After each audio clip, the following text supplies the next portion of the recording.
I'm Jeannie Walters, and I'm the founder and CEO of Experience Investigators. We help organizations focus on customers to get better business results and really to become more customer-centric long-term. I think one of the big challenges that we're seeing is automation as a challenge.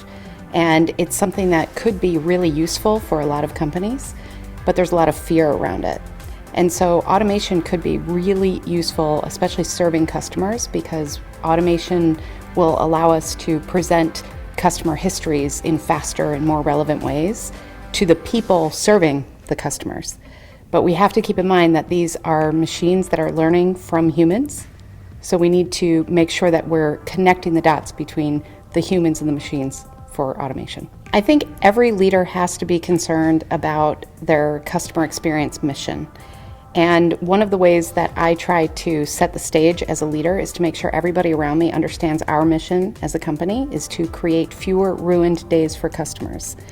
And that sounds deceptively simple, but really it's about making choices that sometimes are longer term for the vision, for that mission, and making sure that we're listening constantly to customers and making sure that the agreements that we make with clients are all about that mission.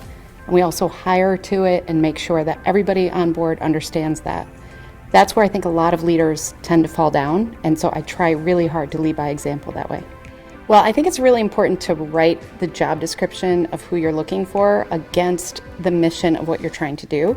So we always start there, and we always introduce the idea of who we are and what we're trying to do.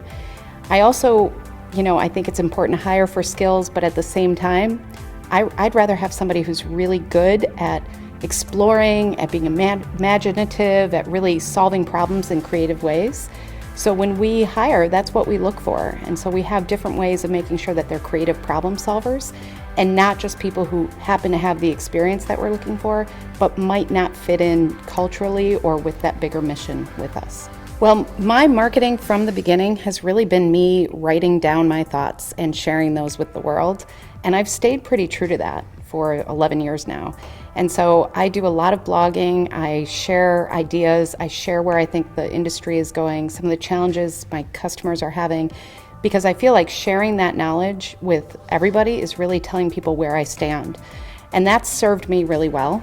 As we've grown, I've had to bring in some support around that because I love to write the blog. I don't necessarily love to promote it or get it out there or do all the behind the scenes magic. And so I hire support where I need it, but my marketing is really just about me getting out there, and that's worked for us. I think one of the things that I do is make sure that I'm responding to the real needs of the company. It's so easy to get distracted by the shiny things of the day.